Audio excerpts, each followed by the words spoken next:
Isa na namang araw ng pasukan sa Tokyo, Japan, at si Makoto Masumi, isang tipikal na Japanese high school na mag-aaral, ay nakikita sa pagsasanay sa archery pagkatapos ng klase. Umuwi siya pagkatapos ng pagsasanay at pagkalipas ng ilang oras, naliligo at nagbabasa ng bagong libro. Inaantok siya at maihiga sa kanyang kama upang matulog nang biglang sa inilipat siya sa isang lugar na puno ng mga bituin. Si Makoto ay lumulutang, naghahanap ng anumang indikasyon ng kanyang silid. Si Tsukuyomi, ang Diyos ng buwan, ay dumating sa kanya at sinabi sa kanya na siya ay tinawag upang tuparin ang pangako ng kanyang mga magulang na ibigay ang isa sa kanilang mga supling upang ipatawag sa ibang kaharian. Tinanong ni Makoto kung bakit kailangan niyang gawin ito, at ipinaliwanag ni Tsukuyomi na ang kanyang mga magulang ay mula rin sa ibang planeta bago siya ipanganak. Nakiusap sila sa Diyosa na dalhin sila sa Earth bilang kapalit ng pagpapasakop ni Makoto sa Diyosa pag siya ay umabot sa wastong edad. Nagpakita lamang si Tsukuyomi kay Makoto upang mapanatili ang kanilang usapan.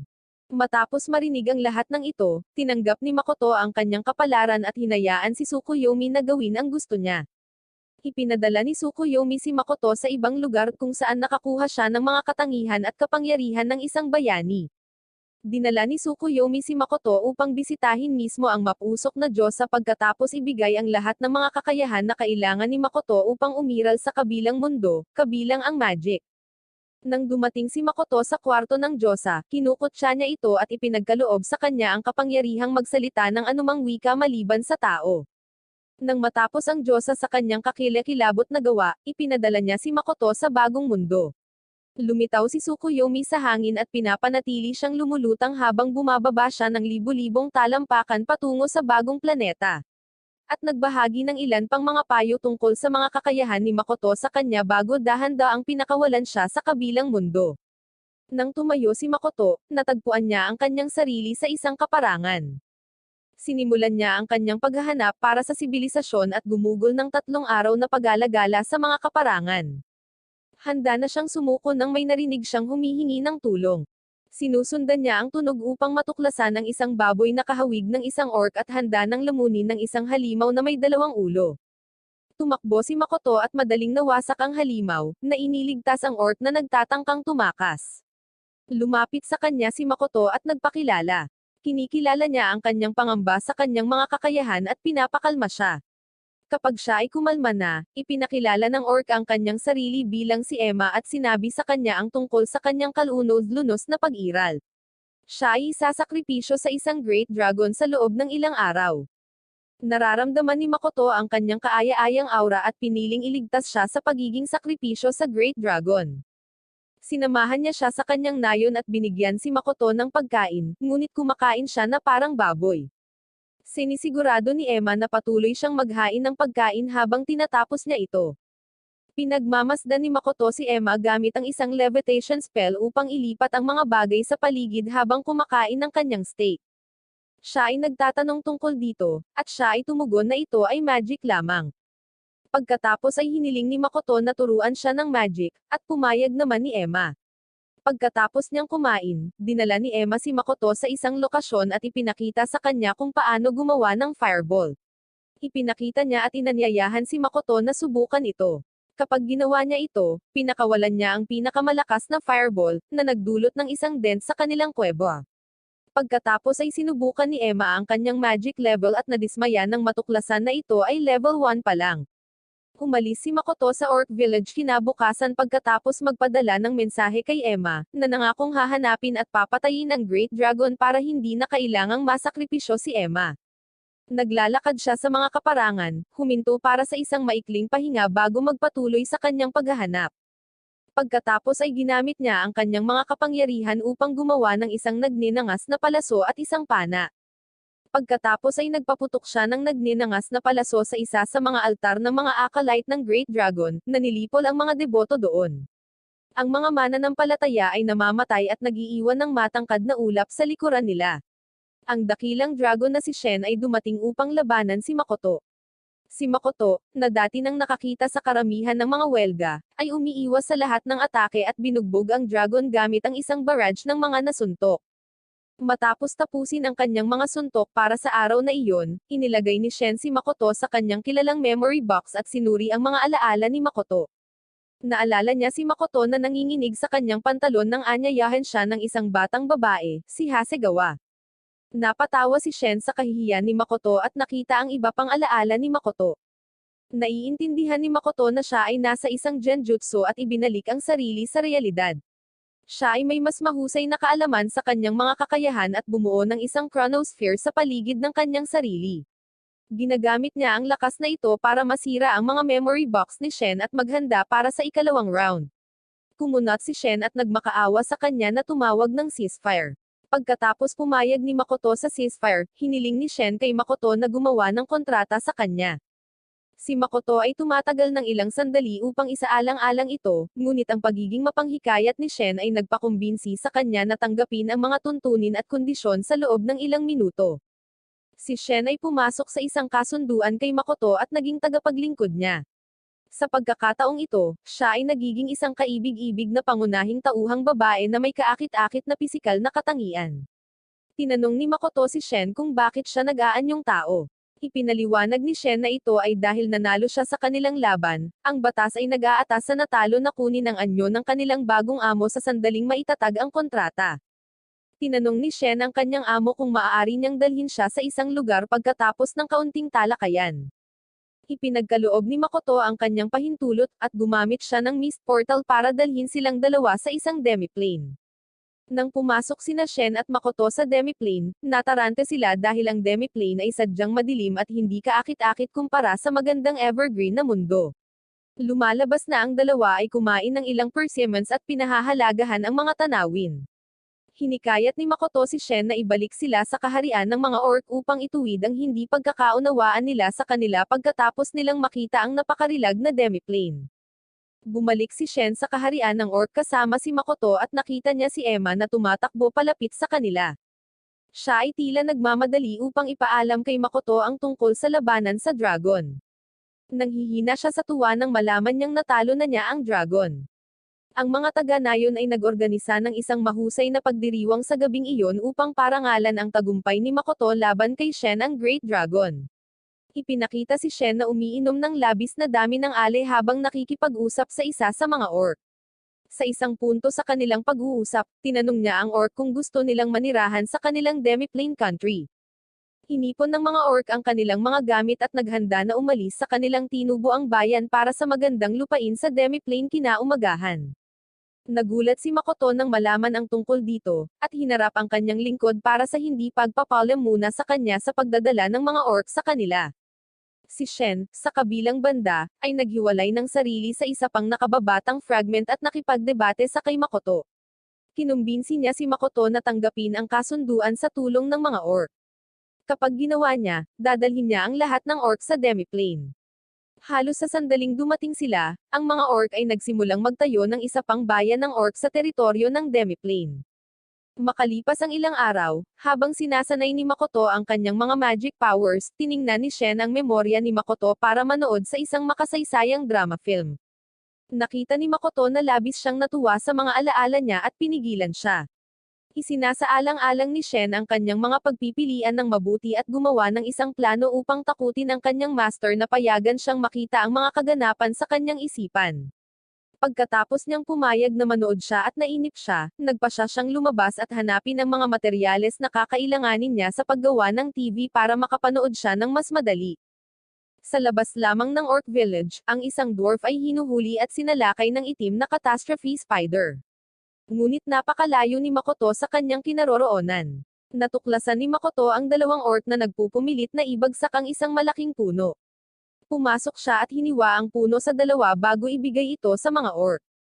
Pagkatapos ay pinagaling niya ang isa sa mga sugat ng mga orc at ipinagpatuloy ang kanyang paglalakbay. Pagkatapos ay humanap si Makoto ng isang tahimik na lugar upang makapagpahinga sandali. Natuklasan niya ang kanyang dugo na pumapatak at walang kabuluhan ang pagtatangka na gamutin ang kanyang sarili. Pagkatapos ay lumitaw si Shen na may dalang isang dwarf na walang malay. Tinanong ni Makoto kung paano niya ito nakilala, at sumagot siya na inatake siya ng itim na gagamba. Pagkatapos, ang gagamba ay lumitaw pagkaraan ng ilang segundo at inaatake si Makoto. Ang phobia ni Makoto sa mga gagamba ay nagpapahina sa kanyang kakayahan sa pakikipaglaban, at siya ay tumatakas sa mga sapot ng gagamba. Kapag siya bumalik sa kanyang sarili, ginagamit niya ang kanyang mga kasanayan sa apoy upang maputol ang mga paa at ulo ng gagamba. Sa kanyang pagkamangha, ang gagamba ay patuloy na muling nabuhay at lumakas. Nakuha ng gagamba si Makoto sa isang puno at sinimulang sipsipin ang dugo nito sa isang punto sa panahon ng pakikibaka. Biglang naging seryoso si Makoto, at siya ay nagbago para takutin ang gagamba. Sinunog niya ang gagamba sa isang pag-atake bago bumagsak sa pagod. Gayunpaman, ang gagamba ay muling nabubuhay at niyayakap si Makoto. Lumitaw si Shen at kinuha ang kanyang master mula sa kanya, sa kabila ng katotohanan na si Makoto ay natutulog pa rin. Hinikayat niya ang gagamba na pumirma ng kasunduan kay Makoto. Ang gagamba ay bumalik sa hugis ng tao at sinusundan sila pauwi. Pagkalipas ng ilang oras, nagising si Makoto upang matuklasan ng isang malakas, kakaiba, at kaakit-akit na babae na nagpapakilala sa kanyang sarili bilang ang itim na gagamba. Namangha at natakot si Makoto nang makipag-deal si Shen sa isang itim na gagamba nang walang pahintulot niya. Makikita na muli ni Makoto ang kanyang tauhan kapag siya ay ganap na gising. Gayunpaman, lumilitaw ang dwarf na dati nilang iniligtas at kinilala ang kanyang sarili bilang Elder, isang dwarf na dalubhasa sa paglikha ng mga noble robe at mga banal na relic. Sinabi pa niya kay Makoto ang tungkol sa sumpa na inalis niya sa isang itim na gagamba. Nagsusumamo siya kay Makoto pagkatapos na maibalik siya sa kanyang dating anyo, na hinihiling sa kanya na payagan ang kanyang mga tao na tumira sa kanilang ari-arian sa demiplane. Nang si Makoto ay handa ng sumang-ayon ng walang mga paghihigpit, kumontra si Shen at ibinigay sa dwarf ang lahat ng mga kinakailangan para mamuhay sa demiplane. Walang pagtutol dito ang dwarf, kaya't siya ay nagtakdang bumalik sa kanyang bayan. Nakipagsapalaran si Makoto sa labas ng demiplane pagkatapos ng kumpletong paggaling upang maghanap ng mga tao. Sa araw na ito, walang saysay ang kanyang paghahanap, at ipinatawag siya ni Shen pabalik sa dimensyon ng demiplane. Nang bumalik si Shen at ang itim na gagamba, nakiusap sila kay Makoto na bigyan sila ng mga pangalan. Nag-atubili na binigay ni Makoto kay Shen ang pangalang Tamoy. At sa itim na gagamba pinangalanan niyang Miyo. Parehong nagniningning sa tuwa ang dalawang babae sa mga pangalang binigay sa kanila ng kanilang master. Pagkatapos ay ipinakilala ni Makoto ang kanyang sarili sa mga papasok na residente ng demiplane bilang ang kanilang master. Ang kanyang dalawang tagapaglingkod ay bumoto upang piliin kung aling titulo ang pinakaangkop sa kanya. Nagsimulang magpakilala ang bawat kolonya matapos siyang piliin na pangalanan siyang Young Master. Nagsisimula ang mga dwarf sa pamamagitan ng pagpapakilala sa kanilang punong elder, na nagpapakilala sa kanyang sarili at ipinangako ang kanyang katapatan sa pamumuno ni Makoto. Lumilitaw ang mga butiki mula sa gilid ni Tamoy na pumasok sa demiplane. Sa wakas, inihayag ni Miyo kay Makoto ang kanyang angkan ng mga alchemanoid spider at pinilit silang makilala ang kanilang bagong master. Tinapos ni Makoto ang meet and greet pagkatapos ng tamang pagpapakilala, pagkatapos ay nagmamadaling bumaba sa entablado upang ipagpatuloy ang kanyang pangangaso para sa isang kolonya ng tao. Maswerte siya sa pagkakataong ito, dahil nakatagpo siya ng isang magandang babae sa gitna ng mga kaparangan. Lumapit ito sa kanya at sinubukang makipag-usap sa kanya. Ang babae naman ay may ibang napapansin at tumakas para sa kanyang buhay. Hinabol ni Makoto ang babae sa kanyang bayan, kung saan natuklasan niya ang isang grupo ng mga sundalo na handang paalisin siya. Sinubukan ni Makoto na makipag-usap sa kanila, ngunit dahil ginawa ng Diyosa na hindi siya makakonekta sa mga tao, hindi nila siya maintindihan. Nagmamadaling bumalik si Makoto sa demiplane, sinumpa ang Diyosa para sa kanyang kasawian. Bumalik sa demiplane, sinabi ni Emma at ng kanyang dalawa pang kampan kung bakit tila nakakatakot si Makoto sa mga tao kanina. Ipinaalam nila sa kanya ang tungkol sa mana shroud na pumapalibot sa kanyang katawan. Para sa mga tao, ginagawa nitong tila siya ay isang hari ng demonyo. Ginugugol ni Makoto ang susunod na ilang linggo, kung hindi man buwan, sa pag-aaral ng lahat ng kanyang makakaya tungkol sa wika ng tao at kahit na sinusubukang hikayatin ang dwarf na si Eldir na gawan siya ng singsing upang paghigpitan ang kanyang kapangyarihan. Ang unang singsing ay hindi gumagana. Gayunpaman, habang lumilipas ang panahon, ang dwarf craftsman ay bumuo ng isang singsing na may kakayahang sugpuin ang sapat na mana. Natututo rin si Makoto na ipakita ang karaniwang wika ng tao. Siya ay tuwang-tuwa habang siya at ang kanyang mga alipores ay umalis para sa human settlement kinabukasan. Pagdating ni Makoto at ng kanyang mga kasama sa Zetsuya, pumunta sila sa Adventurers Guild para magparehistro bilang adventurers. Iniisip ng attendant na kakaiba ang kanilang kasuotan at gumagawa ng mga hindi magandang komento tungkol sa kanila. Kasunod ng casual na pag-uusap, inilalarawan ng attendant ang mga antas ng lakas ng guild at ang kanilang kahalagahan. Tinatalakay din niya ang mga insentibo na makukuha nila pagkatapos makumplito ang kanilang mga tungkulin. Ang natitira na lang ay upang matukoy ang kanilang mga antas ng kapangyarihan. Parehong may mga antas ng kapangyarihan sina Tamoy at Miyo na higit sa 1,000. Si Makoto, sa kabilang banda, ay tumatanggap lamang ng isang antas ng kapangyarihan. Pagkatapos mag-enroll sa guild, pumunta si Makoto at ang kanyang mga alipin sa isang malapit na inn para mag-book ng kwarto para sa gabi. Pagkatapos manirahan sa kanilang tinutuluyan, bumalik si Makoto at ang kanyang mga kasama sa bayan upang kumain. Nang mapansin ni Makoto at ng kanyang mga alipors na sila ay sinusundan sa bayan, naghintay sila hanggang sa gabi upang akitin ang mga humahabol sa kanila at bigyan sila ng leksyon. Pagsapit ng gabi, nagbibihis sina Makoto at Miyu bilang dalawang lasing na magkasintahan para lokohin ang kanilang mga tagahanga. Gayunpaman, nagulat sila nang lumapit sa kanila ang isang batang walang tirahan at humingi ng tulong. Nagulat sina Makoto at Miyo nang masaksihan ang isang paslit na tumatakbo sa kalye. Galit na nagtanong si Miyo tungkol sa pinagmulan ng bata, ngunit pinagalitan siya ni Makoto at nilapitan ang sanggol. Ang batang babae, na tinatawag na Rinan, ay nagpaalam kay Makoto na siya ay nasa isang paglalakbay. Siya ay humihikbi at niyakap si Makoto kapag tinanong tungkol sa paghahanap. Pagkatapos ay nagpasya si Makoto na ibalik ang babae sa demiplane, nang hindi alam na sila ay pinapanood mula sa likod ng isang sulok. Dinala ni Makoto si Rinan sa kanyang silid sa inn at natuklasan na ang batang babae ay nakikipagtulungan sa isang crime boss sa kanilang bayan ng Zetsuya upang palayain ang kanyang inagaw na kapatid na babae at marahil ay bumalik sa kanilang tahanan. Sa oras na iyon, dumating si Tamoy sa isang grupo ng mga magnanakaw na nagtatangkang nakawin ang kanilang bagon. Hinabol niya sila at pinatay ang lahat maliban sa isa, na nahuli niya at inihatid sa kanyang Panginoon. Si Tamoy ay pinarusahan ni Makoto dahil sa pagpatay sa lahat ng nagkasala at nasentensyahan ng 1 oras na aralin sa kanya. Pinutol ni Rinan ang kanilang chat at humiling ng pagkain. Hinalok siya ni Makoto ng pagkain ni Tamoy at ipinakita sa kanya ang drawing ng kapatid ni Rinan. Nag-iba ang ugali ni Makoto matapos masaksihan kung gaano kahalintulad ang kapatid ni Rinan sa kanyang totoong buhay na kasintahan. Galing si Miyo sa kanyang paglalakbay mamaya ng gabing iyon upang matuklasan ang kanyang may-ari at si Tamoy na sumilip sa alaala ng kriminal na pinigil ni Tamoy kanina. Ipinadala ni Makoto ang kanyang mga alipin upang tumagos sa kulungan at palayain ang kapatid na babae ni Rinan matapos malaman ang eksaktong lokasyon nito. Una silang nag-aalanga na sundin ang mga tagubilin, ngunit pagkatapos na masaksihan ang mataimtim na mukha ng kanilang Panginoon, mabilis silang sumunod sa kanyang mga kahilingan. Patuloy niyang iniisip kung ang kapatid ni Rinan ay isang doppelganger pagkatapos nilang umalis. Pinag-usapan ni Miyo at Tamoy ang mga alaala ng kanilang Panginoon sa kanilang paglalakbay sa kulungan.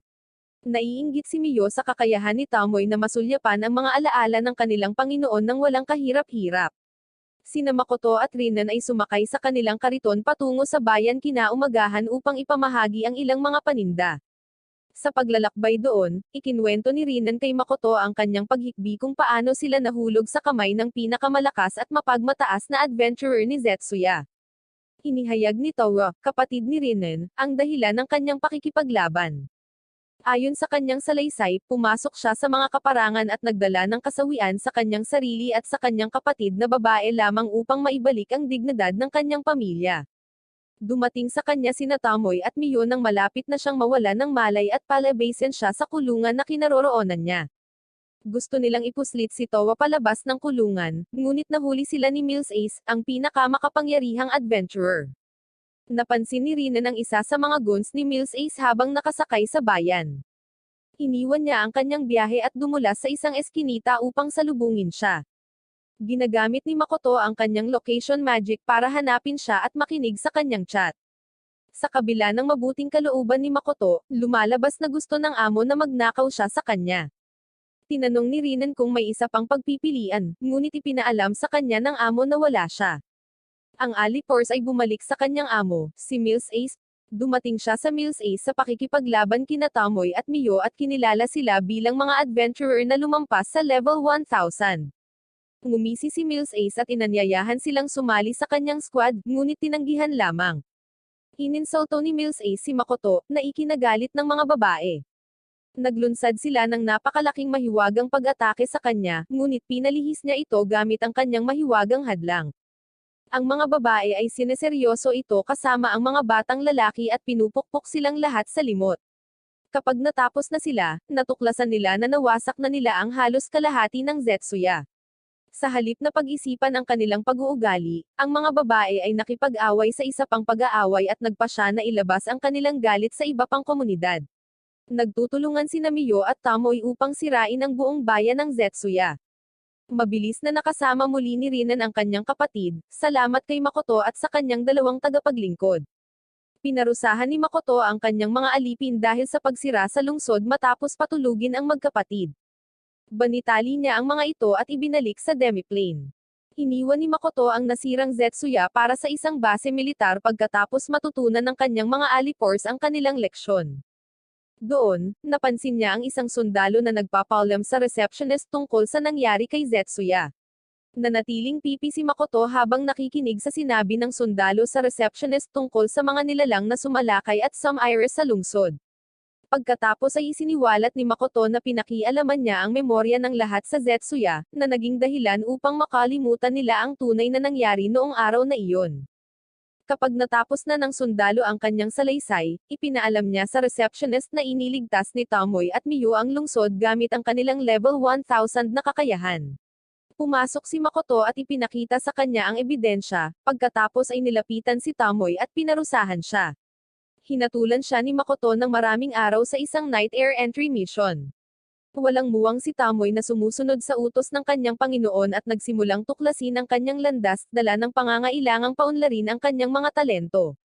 Si Mio naman ay nakahinga lang ng maluwag sa pag-iisa sa kanyang amo. Ikinwento ni Rinan ang kanyang mga emosyon para kay Makoto sa paglalakbay pabalik sa demiplane. Binaliwala ni Makoto ang usapan at nagpatuloy sa pagsakay sa kalisya hanggang sa makarating sila sa isang kayag ng napakalaking bubuyog. Ibinigay ni Makoto ang gawain kay Mio, na nagpadala ng buong kayag sa wala pang 1 minuto. Ang mga turista ay bumaba sa kalisya at nangongolekta ng mga bagay mula sa mga bubuyog. Ipinagpapatuloy nila ang kanilang paglalakbay ng ilang araw, nagkakampo sa gabi at natutulog tuwing sila ay pagod. Sila ay tumakbo sa ilang mga nilalang pagkatapos ng 3 araw. Nakiusap si Makoto kay Mio na bantayan sila, ngunit tumanggi si Mio at hiniling na ang kanyang amo mismo ang gumawa nito. Nalaman ni Makoto ang mahihinang lugar ng mga demonyo mula sa mga taong nakapaligid sa kanya at bumaba upang tapusin ang mga ito. Dahil level 1 adventurer siya, inaasahan ng mga manlalakbay na mamatay siya dahil sa sobrang hina niya. Si Makoto, sa kabilang banda, ay nagtataka sa lahat sa pamamagitan ng pagpapadala ng lahat ng mga halimaw sa loob ng ilang segundo. Ang mga pasahero ay bumalik sa kalisya at nagsimulang mangalap ng mga panindang ibebenta sa palengke. Dumating sila sa Chij pagkatapos makuha ang mga kinakailangang kalakal.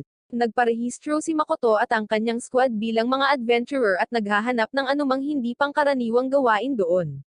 Nakahanap siya ng isa mula sa Rembrandt Trading Company at nalaman niyang nangangailangan sila ng ilang ruby eye monster. Agad niyang kinokolekta ang mga labi ng mga turista, nakipagpalitan ng impormasyon sa pakikipag-ugnayan sa kanila, at umalis. Bumalik si Makoto sa inn ng gabing iyon at sumama sa kanyang mga kamag-anak sa tindahan ng butcher para sa ilang masarap na karne.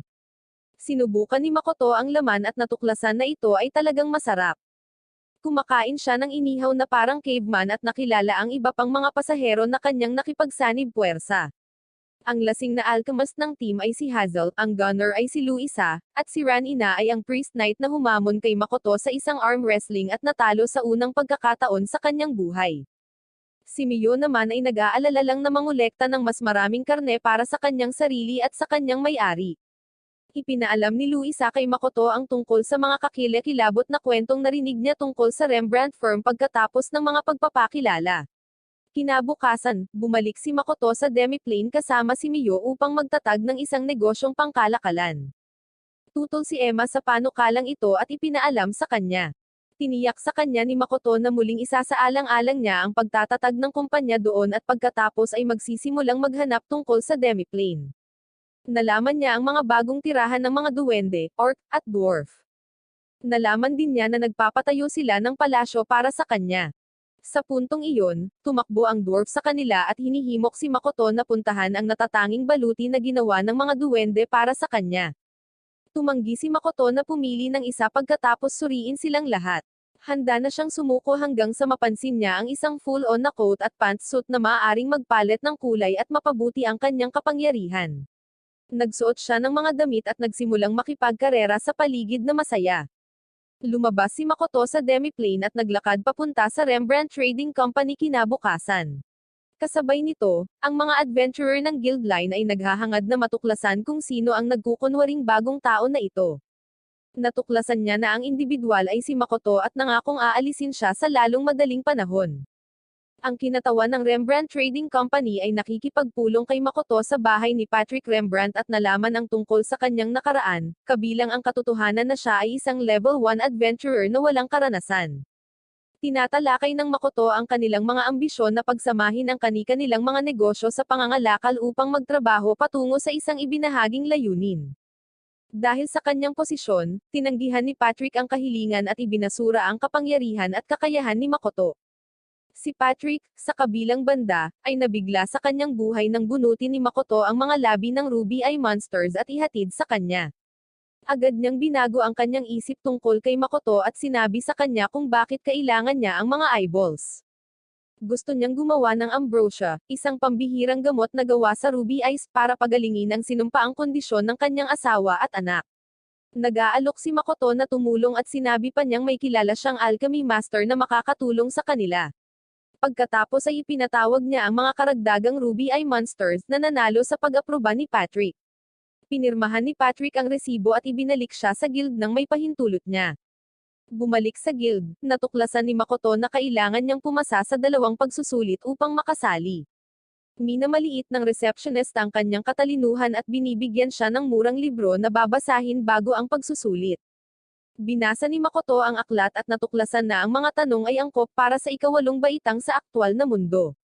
Nagbabayad siya para sa pagsusulit at kinukuha ito doon at pagkatapos. Siya ay pumasa sa pagsusulit na labis na ikinagulat ng lahat. Talagang namangha si Makoto sa kung gaano kasimple ang mga tanong, dahil mas simple ang mga ito kaysa dati. Ang instruktor ay nagnanais na gawing mas mahirap ang kanyang susunod na pagsusulit. Nagbasa siya ng ilang linya para sagutin ni Makoto. Isinasaalang-alang ni Makoto ang mga pangyayari at mga supply na bagay na mayroon na siya na may katumbas na halaga sa mga hiniling ng instruktor upang makapasa sa kanyang susunod na pagsusulit. Nanghuhuli si Tamoy ng malalaking alimango sa kalagitnaan ng gabi at ibinalik ang mga ito sa Demiplane. Tumakbo ang isa sa mga orc upang ipaalam sa kanya ang tungkol sa pagkakita kay Miyo sa memory vault ni Makoto habang siya ay kumakain.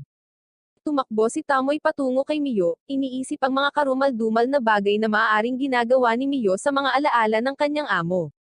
Mukhang tumutulong si Miyo sa pagsasali ng mga alaala ng kanilang master. Nagdedebate sina Tamoy at Miyo tungkol sa mga alaala ng kanilang master at kung paano sila magpapalipas ng oras na mag-isa kasama siya. Samantala, makikita si Makoto sa isang restaurant na nagdedebate kung aling inumin ang orderan. Narinig niya ang 2 adventurer na nag-uusap tungkol sa isang dambuhalang alimango na pinabagsak ng isang tao kanina pagkatapos magpas siya sa kanyang order. Nang dumating si Makoto sa vault, nadiskubre niya sina Tamoy at Miyo na nagtatalo sa isa sa kanyang mga alaala. Nalaman ni Makoto kung ano ang nangyayari mula sa isa sa mga orc doon at inalis sila sa labanan. Sinabi niya sa kanila na panatilihing mahina ang kanilang mga boses at pagkatapos ay nakikinig sa magkabilang panig ng dilema. Nang matapos niyang pag-aralan ang senaryo, natuklasan niya na nag-aaway sila sa isang mapurol na anime na nakita niya sa totoong mundo. Bahagya siyang napabuntong hininga at pagkatapos ay inatasan si Tamoy sa isa pang nakakapagod na aralin kasama niya. Si Makoto at ang mga babae ay bumalik sa inn upang ipagpatuloy ang kanilang gawain. Bago matulog, pinag-uusapan nila ang negosyo ni Rembrandt. Si Makoto ay nakakuha ng telegrama mula kay Hazel, ang alchemist, na humihiling sa kanya na tumulong sa paglikha ng gamot na ambrosia. Nagsisimula siyang magtrabaho kasama si Hazel kinaumagahan. Pinagmamasdan sila ng isang babae at ng kanyang mga alipors mula sa isang sulok habang binabagtas nila ang mga lansangan na nagbabalak na sirain ng Rembrandt's Trading Company. Si Patrick Rembrandt at ang kanyang mayordomo na si Morris ay ipinakitang pinahihirapan ng isang biktima hanggang sa mamatay ito sa kanilang mga kamay makalipas ang ilang araw. Nang maglaon, dumating sina Makoto at Hazel sa estate upang simulan ang produksyon ng gamot ng ambrosia. Si Hazel ay may malamig na paa dahil siya ay nasa presensya ng isang napakalakas na tao. Si Rembrandt naman ay pinapakalma siya habang papunta sila sa lab para simulan ang paggawa ng gamot. Inilarawan ni Rembrandt ang buong pamamaraan kay Hazel at binibigyan ng pahintulot ang alchemist na simulan ang synthesis gamit ang incantation. Tumutulong si Makoto sa pagpapaikli ng incantation dahil masyadong mahaba ito. Nang matapos siya, sinimulan na nilang gawin ang gamot. Nananatili sa kanila si Morris sa buong pagsubok hanggang sa magawa ang unang dosis ng gamot. Pagdating nila sa sala, nakita nilang sugatan si Rembrandt.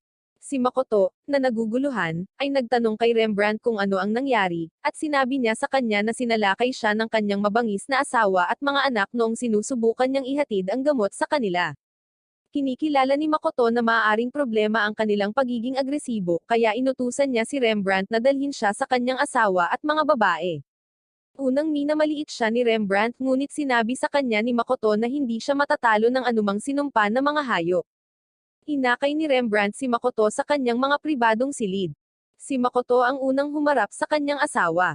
Itinali niya siya, gayunpaman, at inilagay ang gamot sa kanyang lalamunan. Mabilis na gumaling ang babae. Ganoon din ang ginagawa niya sa pangalawang anak na babae at mabilis itong napagaling. Nang maabot niya ang ikatlong anak na babae, natuklasan niya na pinananatili pa rin ito ang ilan sa kanyang pagkatao, habang binabalaan siya ng anak na babae na layuan siya. Hinawakan siya ni Makoto at pinagaling habang hinahampas siya. Personal na pinupuri ni Rembrandt si Makoto at hiniling ang kanyang tunay na pagkatao pagkatapos pangalagaan ang kanyang pamilya. Tinitiyak sa kanya ni Makoto na siya ay katulad ng iba pang explorer. Ipinakitang muli ni Rembrandt ang kanyang pasasalamat at pinayagan siyang umalis ng bahay. Si Makoto ay tumakbo sa kanyang dalawang sutil na katulong habang sila ay nag-uusap at naghahabulan. Si Lame at ang kanyang mga alipors ay naglunsad ng hindi inaasahang pag-atake sa grupo. Sa kabutihang palad para sa kanila, nakilala ni Makoto si Lame bago siya umatake at umiwas sa pag-atake. Pagkatapos ay tinanong niya siya kung ano ang dapat niyang gawin sa sitwasyong ito, dahil nakipag-ugnayan na si Lame sa kanyang mga tropa na nakatago sa kakahuyan. Una at pinakamahalaga, hiniling ni Makoto na umalis si Miyo sa labanan sa lalong madaling panahon upang maiwasan ang nakakagambala kay Tomoe habang nakikipaglaban. Si Miyo ay sumunod at umupo sa labas ng laban. Tuwang-tuwa si Tomoe at naghanda para sa labanan. Unang nagwelga ang mga sundalo ni Lame, at nagawang iwasan ni Makoto silang lahat. Si Tomoe naman ay naghihintay ng tawag ng kanyang amo. Nang sa wakas ay binigyan niya siya ng go-ahead upang magsimulang makipaglaban, sinisira ni Tomoe ang karamihan sa kanila sa loob ng ilang segundo. Naiwan ngayon si Lame at ang kanyang mga alipors. Sinubukan ng alipors na tumakas sa labanan, ngunit pinigilan siya ni Makoto. Sinimulan ni Miyo at Tomoe ang kanilang pagtatanong nang mahuli sila. Hinahanap ni Tomoe ang mga alaala ni Lame at natuklasan ang isang orphanage bilang isa sa mga pinakamahalaga. Nang madiin, inamin ni Lame na ang kanyang panig ang may pananagutan sa pagdudulot ng sakit na sumpa sa pamilya ni Rembrandt. Hindi nilayon na maging ganito kasama ang mga bagay dahil gusto lang nilang turuan si Rembrandt ng leksyon sa pagiging isang kakilakilabot na employer. Si Makoto ay nag-double check sa kanyang kwento at pinabalik siya upang alagaan ang kanyang mga nasugatan na kaibigan. Dinaluhan ni Lame ang kanyang mga kaibigan bago bumalik sa Rembrandt Mansion para humingi ng tawad. Tinanggap ni Rembrandt at ng kanyang mayordomo ang kanyang paghingi ng tawad at sinentensyahan siya. Tiniyak ni Lame sa kanila na aalis siya sa guild sa lalong madaling panahon. Kasunod nito, nakipagkita si Tomoe kay Lame sa bahay ampunan na ipinangako niyang protektahan at nakiusap sa kanya na kumilos bilang isang especially iya para sa kanya. Sa palagay ni Lame ay katanggap-tanggap at kapaki-pakinabang sa kanya ang alok ni Tomoe, kaya't kinuha niya ang posisyon ng walang pag-aalinlangan at nagsimulang magtrabaho kaagad. Ibinigay sa kanya ni Tomoe ang kanyang unang sweldo, 1,000 piraso ng ginto. Nang matapos na siya, dumiretso siya pabalik sa Rembrandt Mansion para alamin kung anong kakilakilabot na mga plano nila. Narinig niya si Rembrandt at ang butler nito na nagbabalak na tiktikan si Makoto at mabilis na umalis. Si Makoto at ang kanyang mga alipors ay bumalik sa demiplane para lamang matuklasan na sila ay pananatilang abala ng ilang panahon. Sa panahon ng tanghalian, nalaman ni Makoto mula kay Emma na ang orc at mga mandirigma na sumasailalim sa pagsasanay sa demiplane ay hindi nasisiyahan sa kanilang mga kapangyarihan. Tila naniniwala sila na hindi nila magagawang makipagkumpetensya kay Makoto at sa kanyang mga alipors sa mga tuntunin ng kapangyarihan. Sinisisi sila ni Tomoe sa kanilang mga aksyon at nakipagdebate muli kay Miyo na hindi mahilig sa kanyang mga komento. Nakialam si Makoto at inutusan sina Miyo at Tomoe na makipag-usap sa mga orc at lizardmen, ayon sa pagkakabanggit. Kapag sila ay tapos na, si Makoto at ang kanyang mga alipors ay pumunta sa isang kalapit na kakahuyan upang makinig sa ilang mga orc na nagsasaya sa isang picnic. Habang nag-aalala ang mga orc na masyadong malakas ang kanilang master para kontrolin at talunin, kinumpirma niya ang kanyang mga alalahanin. Naalala ni Makoto ang kanyang huling pakikipagtagpo sa mga orc at naalala niya na talagang nagpigil siya sa ganap na paglipol sa kanila. Iniwan niya ang mga orc at nahanap si Miyo sa unang pagkakataon na kumakain ng kamatis. Nang maglaon, sumama sa kanila si Tomoe at in-update si Makoto sa pakikipag-usap niya sa mga butiki. Ipinaalam niya kay Makoto na ang mga butiki ay natatakot na magtrabaho at magsanay sa mga orc. Habang isinasaalang-alang ni Makoto ang isang solusyon, si Tomoe ay may ideya at nagpa siya na subukan ito sa kanilang susunod na pagpupulong sa mga orc at lizardmen. Inilalagay ni Tomoe ang dalawang pinakamakapangyarihang mandirigma mula sa bawat tribo laban sa isa't isa. Ang Aga race ay sumisimbolo sa mga orc, samantalang si Lidi ay kumakatawan sa mga butiki. Nanalo si Aga race sa laban mula simula hanggang matapos. Pinagmamasdan ni Makoto ang buong salungatan na lumaganap sa harap niya, walang ekspresyon. Ang lahat ay bahagi ng plano ni Makoto. Kasunod ng labanan, hinarap ng dalawang mandirigma ang kanilang Panginoon. Si Makoto ang unang nagsalita na hinihikayat ang mga manunood na isantabi ang kanilang mga pagkakaiba at magtulungan upang maging mas malakas. Pagkatapos nito, isasagawa ang isang laban sa arena kung saan ang isang random na miyembro ng isang angkan ay sasabak sa isa pa. Dapat itong mag-udyok sa kanila na makipagtulungan at tukuyin ang kanilang sariling mga lakas upang sila ay mamarkahan. Si Makoto ay tinawag na magbigay ng kanyang huling talumpati pagkatapos niyang matapos ang kanyang talumpati. Tinapos niya ang pulong sa pamamagitan ng pagsasabi ng ilang salita. Si Makoto at ang kanyang mga alipors ay bumalik sa Adventurers Guild at nagpas siyang magrehistro doon. Matapos malaman ang tungkol sa kakayahan ng mga alipors ni Makoto, nagulat ang receptionist. Hinihiling niya na turuan nila ang kanilang mga baguhan samantala dahil kulang sila sa mga tao. Pumayag si Makoto na tumulong at nakiusap kay Tomoe na gawin ito sa ngalan niya. Sumang-ayon si Tomoe na tulungan siya at nagsimulang magtrabaho. Nakilala niya ang mga miyembro ng squad na hiniling sa kanya ng kanyang master na magsanay at iniisip kung gaano kapanapanabik ang mga bagay para sa kanila. Inilagay niya ang mga ito sa mahihirap na pagsasanay at pagkatapos ay pinipilit silang labanan ang ilang napakalalaki at nakakatakot na gorilyo sa pagtatapos ng araw. Ang grupo ay humihiling ng pahinga upang makipag-usap sa kanilang tagapagsanay. Naglagay si Tomoe ng harang sa pagitan ng mga gorilyo at inutusan ang kanyang mga mag-aaral na lampasan ang kanilang mga pagkukulang at magtulungan upang talunin ang malalaking gorilyo. Lalong nalumo ang mga tripulante, ngunit nagpa siya si Tomoe na gumawa ng paraan upang talunin ang mga gorilyo. Inutusan niya si Hazel na mag-set up ng maputik na bitag ng tubig, si Luisa na mag-iniksyon ng nakakaparalisadong lason sa putik, at ang Archer na magpalabas ng mga palaso sa mga gorilyo. Ang pamamaraang ito ay medyo matagumpay, dahil pinapayagan silang talunin ang lahat ng mga gorilyo. Sa kabila nito, isa pang gorilyo ang nananatili, ngunit hindi nagtagal ay nalagutan ng hininga si Tomoe at napatay ito. Kapag sila ay tapos na, sila ay pumunta sa susunod na site at talunin ang mga bakulaw na kanilang nakatagpo. Ipinaalam ni Tomoe sa kanyang squad na papasa lamang sila sa kanyang pagsubok bilang mga marangal na explorer kung makakagawa sila ng plano at ibababa ang isang kuweba na puno ng masasamang bakulaw. Ang mga trainees ay natigilan sa susunod na araw habang iniisip nila ang kanilang susunod na aksyon. Kinabukasan, lumabas sila para tumuklas ng langga ng bakulaw. Bumalik sila pagkaraan ng ilang oras na may dalang bag na puno ng mga buntot ng bakulaw. Ang buong guild ay nabigla dahil ang mga baguhan ay naging mga alamat sa isang araw. Inatasan ni Makoto si Miyo na hanapin ang mga bulaklak ni Ambroy sa mapanganib na kagubatan ng Tinarak habang itinatag niya ang kanilang bagong trading company.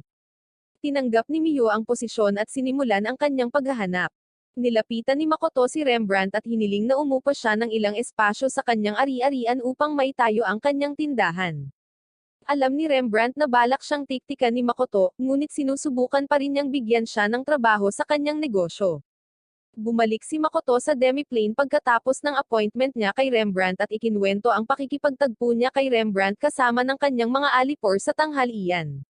Ipinaalam umano sa kanya ni Rembrandt ang tungkol sa isang neutral na lungsod kung saan maaari niyang buksan ang kanyang negosyo nang hindi nababahala tungkol sa mga patakaran. Pinangunahan ni Miyo ang isang grupo ng mga adventurer sa Tinarak Forest. Wala silang kamalay-malay na sila ay binabantayan habang sila ay gumagalaw sa mapanganib na gubat. Ang dalawang individual na nagmamasid kay Miyo at sa kanyang grupo ay nagpahayag ng kanilang sarili. Patuloy nilang sinusundan si Miyo at ang kanyang koponan sa sandaling umalis sila, umaasang maabyutan sila mamaya. Samantala, nagpa-party ang pamilya ni Makoto para gunitain ang pagkakatatag ng Makoto's Trading Company. Si Makoto ay naghahatid ng isang talumpati sa panahon ng party, na nagsisimula sa kasiyahan. Ang fragment ni Tamoy ay nagpapakain sa kanya ng pagkain, at tinapik niya ito sa ulo. Nararanasan ni Tamoy ang parehong reaksyon sa kanyang noo dahil magkaparehas sila ng katawan. Pinagmamasdan ito ni Miyo at nainggit sa kanilang dalawa. Sinubukan niyang kaladkarin ang kanyang master palayo kay Tamoy, ngunit pumasok si Tamoy at hinayla siya palayo. May pagkakataon si Makoto na makipag-usap sa isang duwende na maaaring manatili sa kanyang binagong kondisyon sa loob ng mahabang panahon. Pinasasalamatan niya ang kanilang master para sa kanyang mabuting pakikitungo at nag-aalok sa kanya ng isang mabilis na update sa sitwasyon bago umalis. Nang wala na siya, nakipagkita sa kanyang master si Liddy, ang lalaking butiki na nakipaglaban kanina sa arena. Bago umalis, ipinaalam niya sa kanya ang tungkol sa kanyang pag-unlad sa pagsasanay. Tinapos ni Makoto ang sesyon ng meet and greet bago marinig mula sa mga dwarf. Ipinaalam ni Eld, isa sa pinakamatandang dwarf, sa kanyang amo ang tungkol sa mga kakaibang armas na narinig niyang ginawa ng mga tao. Inatasan siya ni Makoto ng gawain na bantayan ang kanilang bagong negosyo para makapag-explore siya at makalikha ng mga bagong armas para sa crew. Kasunod ng kanyang pakikipagtagpo sa dwarf, isang orc ang dumaan at pinuri ang kanyang amo sa pag-atas sa kanya ng isang kaaya-ayang gawain. Pinag-uusapan ni Miyo at Tamoy ang kanilang young master, na hinihikayat ang isa't isa na maging mabait sa kanya. Nag-aalala sila kapag nakikita nilang malapit ang kanilang amo. Sinundan ni Tamoy at Miyo ang pabango ng kanilang master at nadiskubre siyang nagsasanay gamit ang pana sa hanay na mabilis niyang ginawa. Nilapitan nila siya at inusisa kung paano siya nabubuhay pa. Malamang na inakala nila na patay na siya dahil tila inilipat niya ang kanyang isip sa target habang nagsasanay gamit ang pana at palaso. Pinipigilan ni Miyo ang mga luha habang ini-imagine niya ang kanyang sarili na nakakatugon sa espiritu ng kanyang amo. Si Tamoy naman ay nag-aaral ng mana ni Makoto at pinupuri ang kanyang pag-unlad ng mana. Nataranta si Makoto nang sa tingin niya ay tumigil na sa paggana ang kanyang mana engravings ring. Tinanong niya si Tamoy kung maaari niyang maramdaman muli ang aura ng Demon King. Si Tamoy naman ay ipinaalam sa kanya na wala siyang nakikitang mana sa paligid niya. Sa halip, nakikita niya ang napakalaking dami ng mana na maihahambing sa Diyosa. Bumalik si Makoto sa lungsod kinabukasan upang siyasatin ang kanyang tindahan. Gumagala siya ng walang patutunguhan sa mga kalye. Napansin niya ang isang bag na humahampas sa kanya habang naglalakad siya. Isang demi-human ang nagmamadaling kunin ang kanyang bag, nagpasalamat sa kanya, at lumakad palayo. Magkasamang pumunta sina Makoto at Miyo sa gubat ng Tinarak. Nakikita nila ang ilang baguhang explorer na sumusunod sa kanila habang papalapit sila sa mga pamumulaklak. Tinatali sila ni Miyo ng seda. Hinawakan ni Miyo ang kamay ng kanyang amo nang pumasok sila sa isang flower field at papalapit sa mga species ng bulaklak. Nakasalubong nila ang dalawang estranghero na sumusunod kay Miyo kanina at tinanong sila kung ano talaga ang gusto nila. Galit na galit si Miyo sa kanila dahil sinira niya ang magandang sandali nila ni Makoto. Nawalan siya ng kontrol at naghahanda na harapin ang dalawang tao sa harap niya. Gayunpaman, ang isa sa kanila ay nagtatanong sa kanila saglit tungkol sa kanilang amoy bago atakehin silang dalawa. Mabilis na naabsorb ni Miyo ang mana ng umaatake at tinatanggal ang kanyang pagkaakit. Nagpatawag si Makoto ng nakakasilaw na liwanag at nilipol ang mga wand ng kanilang mga kalaban.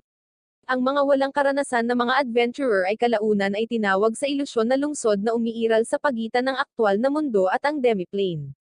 Medyo nakakalito ang mga bagay para sa kanila habang sinusubukan nilang malaman kung nasaan sila. Sa kabutihang palad, si Tomoy at ang isa sa kanyang mga shards ay naroon upang humantong sa kanila sa demiplane. Nakipagkasundo sina Makoto at Miyo sa dalawang salarin, sina Aqua at Aris, pagkatapos ng kanilang labanan. Sumang-ayon ang dalawa na dalhin si Makoto sa kanilang nakatagong nayon sa kagubatan upang makilala ang iba at makakuha ng kanilang pahintulot na makuha ang mga bulaklak ng ambrosia. Dumating sina Makoto at Miyo sa pamayanan at nakipagpulong sa konseho ng mga elder ng Forest Ogres. Habang nag-uusap sila, pumasok ang kanyang anak na si Adobo upang salubungin ang kanyang mga bisita. Ipinaliwanag nila kay Makoto kung bakit kailangan nilang manatiling nakatago sa kanilang mga kalaban pagkatapos magpakilala. Nang tanungin ni Adobo si Makoto tungkol sa kanyang pagkakakilanlan, sinabi niya sa kanya na sila ay mga mangangalakal lamang na naghahanap ng bulaklak ng ambrosia. Nagtapos ang pagpupulong na dinala si Makoto sa kanyang silid sa tabi ni Miyo. Si Makoto ay nasa kanyang silid na nakikipag-usap kay Aqua at Aris nang ang kanilang Master Mondo ay sumabog sa dingding at iniharap ang kanyang sarili kay Makoto. Nakipagkamay siya sa kakaibang merchant at naramdaman ang kanyang mahiwagang kakayahan. Galit na galit si Miyo kay Mondo dahil sa pagpigil sa mga kamay ng kanyang amo at agad siyang inatake. Samantala, nakiusap si Makoto kay Miyo na tulungan siya sa kanyang pagsisiyasat kina Adobo at Mondo dahil may hinala siyang kakaiba sa kanya. Malugod na tinanggap ni Miyo ang posisyon at lumubog sa dumi. Doon, isinasaalang-alang niya ang pag-aalala ng kanyang amo at umaasa na wala ng iba pa. Napansin niya si Mondo na naglalakad sa gubat at nagpas siyang magnakaw ng tingin sa kanya. Sinuri niya ang lalaki sa paligid at iniugnay ito sa elemento ng Earth. Sila ay tila patagong nagtatrabaho para sa isang demonyo. Pagkaraan ng ilang oras, nag-organisa ang komunidad ng isang pagdiriwang upang pasalamatan sina Makoto at Miyo sa kanilang pagbisita. Sa panahon ng party, napansin ni Makoto si Adono na biglang nakikipaglaban kay Mondo, at dumating ang isang demonyo na may itim na damit at nagninangas na mana. Nakatulog ang dalawa. Lumapit si Makoto sa demonyo at nagtanong tungkol sa kanyang kaayusan. Nagulat ang demonyo sa kakayahan ni Makoto na tiisin ang kanyang napakalaking mana. Pinili niyang gamitin ang kanyang masamang kapangyarihan para hampasin si Makoto, ngunit sinisipsip ni Makoto ang mahika at kinakain ang lahat ng mahika ng demon. Dinala ni Makoto si Tomoy sa lupa pagdating niya sa nayon. Nakatagpo siya ng mga magsasaka na tila nakalimutan na siya. Nag-aalok siya sa kanya ng ilang tip, at natuklasan niyang siya ang Great Dragon Shen. Pinayuhan naman ni Tomoy ang kanyang mga tagasunod na igalang si Makoto dahil ito ang kanyang amo. Si Makoto at ang kanyang mga alipors ay nagsimulang magtanong sa halimaw. Nang tanungin kung ano ang kanyang aktwal na layunin, ipinaalam ng demonyo kay Makoto na balak niyang maging isang grand sa malapit na hinaharap upang makapaglakbay siya sa pagitan ng mga mundo. Bahagya niyang tinutuya si Makoto at halos maputol ang leeg. Magalang na nilapitan ni Makoto ang demonyo at nakiusap na turuan siya ng masamang magic. Natigilan ng demonyo dahil wala siyang ideya kung ano ang sasabihin kay Makoto. Nakaisip si Tomoy ng isang nakakaintriga na ideya at hiniling niya sa kanyang amo na pumirma ng kontrata sa demonyo para masuportahan nila ang isa't isa. Tinulungan ni Makoto ang demonyo na maging grand kapalit ng demonyong nagtuturo sa kanya ng black magic. Sinimulan ni Makoto ang seremonya ng kontrata. Sa demiplane, isinasaalang-alang ng mga baguhang adventurer ang pagkuha ng demiplane's treasures. Samantala, nakumpleto ni Makoto ang kanyang bargain at ginawang isang lalaking macho ang skeleton demon. Sa kanyang bagong anyo, nagpapasalamat ang demonyo sa kanyang master para sa kanyang tulong. Isinasaalang-alang ni Tomoy na pumunta sa memory vault upang mangolekta ng ilang mga item kapag siya ay bumagsak at nagsimulang magbuga ng dugo. Naging hyper-vigilant si Makoto at nagsimulang magministeryo sa kanyang nasugatan na alipors. Tila may nagpasabog malapit sa gate. Ang kasunod na pinsala ay nagkaroon ng impluwensya sa pisikal na hitsura ni Tomoy. Matapos masiguro ang kanyang pangangalaga, sina Makoto at Shaki, ang dating demonyo at ang kanyang pinakahuling alipors, ay tumuloy sa lugar ng pagsabog upang mag-imbestiga. Naubusan ng enerhiya si Shaki sa kanyang paglalakbay at hiniling na payagan siya ni Makoto na gamutin ang mga nasugatan na tao. Binibigyan siya ng pahintulot ni Makoto, at ginamit ni Shaki ang kanyang mga kakayahan sa pagpapagaling upang pagalingin ang mga nasugatan na nakamamatay. Natuklasan ni Makoto ang tatlong walang malay na demi-human na nasa kakilakilabot na kondisyon. Nag-aalala siya sa kanilang kapakanan at umaasa na sila ay buhay pa. Ginagamit niya ang kanyang healing powers para ayusin at sa wakas ay buhayin ang isa sa mga nasugatang tropa. Nang matapos siya, natuklasan niya ang sarili niyang mana na lumulutang sa hangin, nagtataka kung paano ito nangyari, at dumating ang isang orc na naghahatid ng nakakatakot na balita. Ang fragment ni Shen at isang orc ay tila naroon sa oras ng pagsabog. Dumating si Makoto sa lugar ng pagsabog at natuklasan ang mga labi ng isang maze gate. Inilagay niya ang kanyang mga kamay sa tapat ng maze gate at naramdaman ang presensya ng isa pang explorer. Habang hinahawakan niya ang explorer, naalala niya ang babaeng nakabanggaan niya ilang linggo na ang nakakaraan. Kaya pala ang babae ang pumatay sa orc at sa fragment ni Shen. Naiirita si Makoto sa paraan ng pagtrato ng ginang sa sarili niyang mga demi-human kapag naobserbahan niya ang sarili at ang kanyang gang na inaabuso ang mga orc sa ilusyonaryong lungsod. Dumating siya sa harap ng nakakainis na adventurous na babae pagkatapos buksan ng isang maze gate. Bahagyang nasaktan ang ginang at natakot nang makita ang walang ekspresyon na mukha ni Makoto. Sinubukan niyang putulin siya gamit ang kanyang espada, ngunit lumapit si Makoto. Humingi ito ng paumanhin sa kanya, hiniwa ang magkabilang kamay nito, at saka hiniwa ang leeg. Si Makoto ay hindi sinasadyang umiyak matapos patayin ang bully sa unang pagkakataon. Kinabukasan, isang seremonya ng pang-alaala ang ginanap para sa orc at mga piraso ni Shen na namatay. Tila nagbabago si Makoto habang nakakuha siya ng bagong pananaw sa mundo. Ipinaalam ni Makoto sa kanyang mga alipors ang kanyang dating karanasan pagkatapos ng militar. Tumawa si Tamoy at ipinaalam sa kanya na nabasa niya ito dahil sa kanilang tiwala sa isa't isa. Nakaramdam ng inggit si Miyo sa pagkakaibigan ni Tamoy at Makoto at ipinahayag ito. Patuloy na tinutokso siya ni Tamoy hanggang sa magkaroon sila ng mainit na pag-aaway. Kinalaunan ay nakipagkita si Makoto kina Lady, Emma, at isang babae upang makakuha ng update sa kanilang kasalukuyang bansa.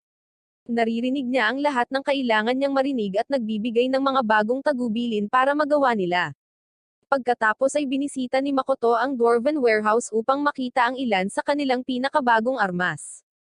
Pagkatapos ay nagpatuloy siya sa pagbibigay ng kanyang pakikiramay sa mga pamilya ng mga napatay na orc. Nagpa siya si Makoto na kumilos sa kapalaran ng demiplane bago sumapit ang gabi. Dinala niya ang kanyang sarili sa ari-arian ni Rembrandt upang makipag-ayos sa pagbuo ng kanyang kumpanya. Ang kanilang pagpupulong ay isang tagumpay dahil natuklasan ni Rembrandt ang isang angkop na kapirasong lupa na pagtatayuan ng kanyang kumpanya. Naghahanda din siya ng mga liham ng sanggunian para sa sino mang interesado sa pagkuha sa kanya. Pinili ni Makoto na gantihan siya sa pamamagitan ng pagtanggal ng kanyang disguise at pagsisiwalat ng kanyang tunay na mukha. Bumalik sa demiplane, nabalisa sina Tamoy at Miyo dahil ang kanilang Panginoon ay nagtagal kasama si Shaki. Hindi sila pinansin ni Makoto at nagpatuloy sa pagkain. Nang matapos sila, sinabi ni Makoto sa mga babae na naniniwala siya na ang talento ni Shaki sa pagsusuri ng mga tao ang dahilan kung bakit siya sinusundan niya. Nag-aalok siya sa kapwa niya alipors ng isang libro na babasahin upang mapabuti ang kanilang mga kasanayan. Tuwang-tuwa ang mga babae sa kanilang kasalukuyan habang binibigyan sila ni Makoto ng mga bagong responsibilidad.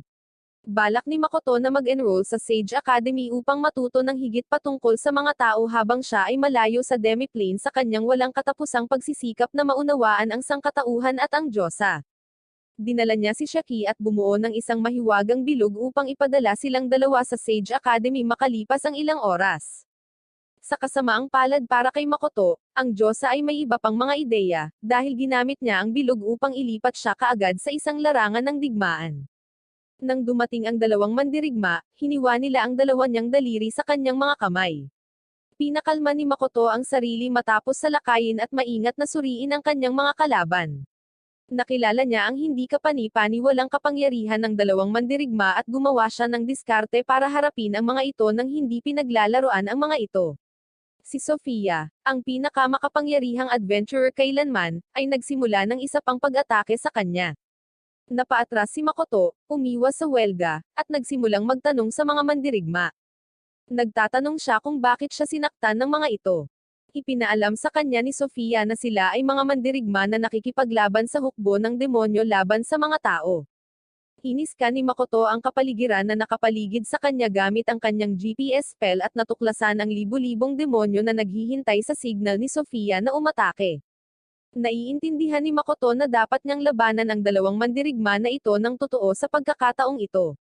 Humugot siya ng kaunting lakas mula sa kanyang mga singsing na sumisipsip ng mana at nagpaputok ng mabilis na bola ng apoy sa kanyang mga kalaban. Gayunpaman, ang pangalawang manlalaban, si Mitsurugi, ay huminto sa mga welga at bumuo ng mga foothold para sa kanyang kasama na umakyat at atakihin ang kanilang umaatake. Iniiwasan ni Makoto ang isa pang pag-atake at hinarap ang kanyang mga kalaban, sa paniniwalang sa wakas ay tinanggal na nila ang proteksyon ng Diyosa mula sa kanilang kalaban. Naghanda si Sofia na magpakawalan ng isa pang pag-atake, ngunit ipinaalam sa kanya ni Makoto na wala siyang koneksyon sa Diyosa.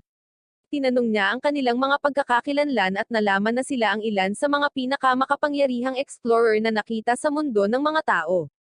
Kasunod ng mga pagpapakilala, natuklasan ni Sofia at ng kanyang kasama na si Makoto ay isang karaniwang negosyante sa kanyang opinyon. Si Makoto ay naiinip sa pakikibaka at tinanggal ang ilan sa kanyang mga singsing. Gumagawa siya ng isang mabangis na pana at palaso at pinaputok ito sa kanyang mga kalaban. Sina Sofia at Mitsurugi ay parehong naapektuhan ng putok bago sila nakabawi. Si Makoto ay umatake ng isa pang arrow, sa pagkakataong ito ay may temang tubig. Pinalihis ni Sofia ang putok at lumipat sa likod ni Makoto sa pag-asang laslasin siya ng kanyang mabigat na espada. Pagdating ni Makoto, ninakaw niya ang isa sa mga natatanging sandata ng dwarf at hiniwa ang kanyang talem sa dalawa. Kumapit si Sofia kay Makoto, binuhat siya sa hangin, at pagkatapos ay hinayaan siyang mahulog sa mga icicle na inilagay nila para tumusok sa kanya. Ginulat siya ni Makoto sa pamamagitan ng pagsira sa buong tanawin. Nakatakas sina Sofia at Mitsurugi sa pag-atake sa pamamagitan ng pagtanggal ng lahat ng kanyang singsing, ngunit halos nawala ang lahat ng kanilang mga kasuutan sa proseso. Mabilis na nahimatay si Makoto, nagising lamang sa demiplane kasama ang kanyang mga alipores makalipas ang ilang araw. Samantala, nakatanggap si Rembrandt ng sulat mula sa isa sa kanyang mga espesyaliya na nagdedetalye sa nakaraang kaganapan sa larangan ng digmaan. Bumalik si Makoto sa kanyang kasuutan at nakipagpulong sa lahat ng kanyang mga nasasakupan upang magplano ng kanilang susunod na hakbang. Pinananatili niya ang kanyang pangako na maglakbay kasama si Shaki habang pinag-aaralan ang mga pangunahing kaalaman ng mahika upang siya ay maging mas mahusay sa susunod na panahon. Patuloy na nagprotesta sina Miyo at Tamoy tungkol sa pagiging mag-isa upang alagaan ang demiplane. Habang wala siya, sinabi ni Makoto sa mga babae na sila ang kanyang mga trump card at ang tanging maaasahan niya. Inayos ni Makoto ang kanyang mga hindi pagkakaunawaan sa mga babae at naghanda na pumunta sa Sage Academy. Tiyaking mag-subscribe at i-on ang notification bell para sa higit pang mga video na tulad nito. Salamat sa panunood.